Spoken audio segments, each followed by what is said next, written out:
rumah, pastikan tidak ada benda-benda yang mengundang syaitan dan yang mengusir malaikat.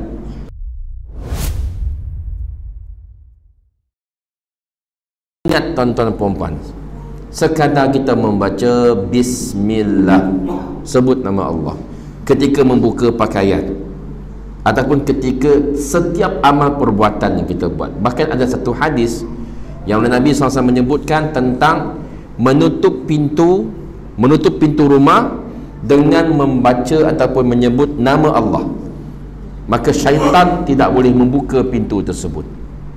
Inna syaitana la yaftahu babun ataupun baban mughlaqan.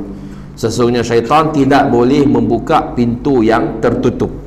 Ini sifat syaitan, tuan-tuan puan-puan. Kita kena faham. Selagi mana kita tutup pintu rumah kita, tingkap rumah kita dengan membaca bismillah. Tutup pintu, bismillah, tutup pintu. Tutup tingkap pun bismillah. Tutup tempayan air ataupun bekas air, bekas minuman, bekas makanan, semua dengan nama Allah. Bismillah, bismillah, bismillah. InsyaAllah itulah pembenteng diri kita yang paling ampuh sekali. Betul tuan-tuan. Ramai orang tanya saya, Ustaz, macam mana nak mendinding diri, memagar rumah katanya. Nak pagar rumah macam mana? Tak payah pagar lagi. Dah ada pagar besi luar tu, nak pagar apa lagi? Sekarang ni pagar kerohanian kita hanyalah dengan basmalah, dengan nama Allah, tuan-tuan. Nama Allah SWT, nama yang subhanallah, yang sangat berkat, yang sangat besar fadilatnya bila kita baca. Dan hatta Nabi SAW menegur seorang sahabat Nabi tunggang kuda, terjatuh, ya, terjatuh. Dan bila terjatuh tu dia cela syaitan. Dia cela syaitan. Ya, dia kata ta'isa syaitan, celaka punya syaitan, dia kata. Kalau orang Melaka kata apa? Lahbau punya syaitan. Celaka punya syaitan, dia kata. Nabi tegur.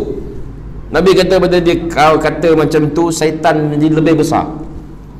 Syaitan menjadi lebih besar dan lebih besar daripada sebuah rumah. Boleh memenuhi satu rumah, Nabi dia kata. Tapi kalau kau gantikan perkataan itu dengan basmalah, dengan nama Allah, bismillah, nescaya syaitan akan menjadi kecil dan semakin kecil sehinggalah sebesar seekor lalat, sampai jadi sebesar lalat sahaja. Menunjukkan betapa powerful tak powerfulnya nama Allah Azza wa Jalla, asma'uhu, di kalangan nama-nama Allah. Sebab itu dalam ruqyah syar'iyah, menurut Ibn Hajar Al-Asqalani hafizah rahimahullah ta'ala, dia sebut para ulama bersepakat ijma' bahawasanya ruqyah jampi ini, jampi serapah kita ni, hanya boleh dibaca dengan menepati 3 syarat. Yang pertama ialah dengan menggunakan kalamullah, yakni ayat-ayat Al-Quran, dan nama-nama Allah dan sifat-sifat Allah, maka boleh. Contoh kita kata dengan nama Allah yang maha berkuasa, Allah Al-Qadir contohnya. Boleh tak? Boleh. Serius. Silakan. Dengan nama Allah yang maha pengasih, maha penyayang, aku meruqyah engkau, aku jampi engkau, wahai jin keluar dari tubuh ni, dengan nama Allah aku seru engkau supaya keluar. Boleh tak? Boleh, asalkan menggunakan nama Allah. Ya. Kemudian yang kedua, dalam bahasa yang difahami, bahasa yang orang faham. Ya. Walaupun bahasa Arab sekalipun, tapi tak dia fahami pun tak boleh. Betul? Dalam bahasa Arab pun boleh jadi disalahgunakan. Yang ketiga, hendaklah diiktikadkan, dipercayai bahawa bukan jampi itu sendiri yang menyembuhkan, tetapi dengan izin Allah Subhanahu wa ta'ala. Jika terkumpulnya 3 syarat ini, barulah ruqyah itu diharuskan, hukumnya menjadi harus ataupun mubah, halal, boleh. Kalau tidak, maka tak boleh. Secara ringkas, apa yang saya sebut, saya ulang sekali lagi. Yang pertama tadi, perbanyakkan basmalah dan perbuatan kita. Semula kita buat dengan bismillah. Okay? Hatta membuka pakaian, memakai pakaian, makan, minum dengan bismillah, keluar rumah bismillah, semua dengan bismillah. Kalau kita tak hafal pun doa-doa ni, Allah nak masuk tandas ni tak sempat nak baca doa ni, sebut bismillah pun jadilah. sebut bismillah. Kemudian yang kedua, solat 5 waktu kena jaga.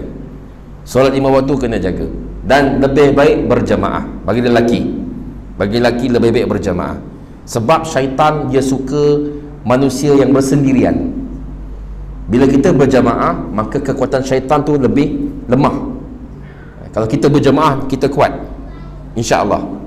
Yang ketiga, dalam rumah kita pastikan, ni sebelum saya lupa, dalam rumah pastikan tidak ada benda-benda yang mengundang syaitan dan yang mengusir malaikat. Apa dia? Malaikat tidak suka rumah yang di dalamnya ada gambar makhluk yang hidup. Contoh, gambar potret kita, gambar convocation kita, gambar raya kita. Minta maaf cakap, suka tak suka saya kena cakap, sebab ini adalah kebenaran. Dan saya dah pesan kepada semua pesakit saya, dan mereka semua dah turunkan gambar-gambar ni. Nak sihat ataupun nak terhindar daripada gangguan syaitan, turunkan gambar-gambar ni. Nak simpan gambar, nak tengok gambar, zaman sekarang ni boleh simpan dalam album ataupun buat photobook. Pernah dengar photobook? Photobook ni buat dalam buku je. Print gambar tu jadi buku, tak apa, simpan. Tapi jangan digantung, jangan dipamerkan. Yang ketiga, keempat tadi. Yang seterusnya ialah kurangkan muzik ataupun hiburan dalam rumah kita. Perbanyakkan Quran, perbanyakkan ibadah. Sebab apa? Syekh Wahid Al-Salam Bali dalam kitab dia Wiqatul Insan Minal Jinni Wasyaitan, dalam rumah yang ada muzik, bila kita pasang muzik ni umpama semboyan untuk memanggil syaitan datang. Ini muzik. Jadi elakkan muzik, ya.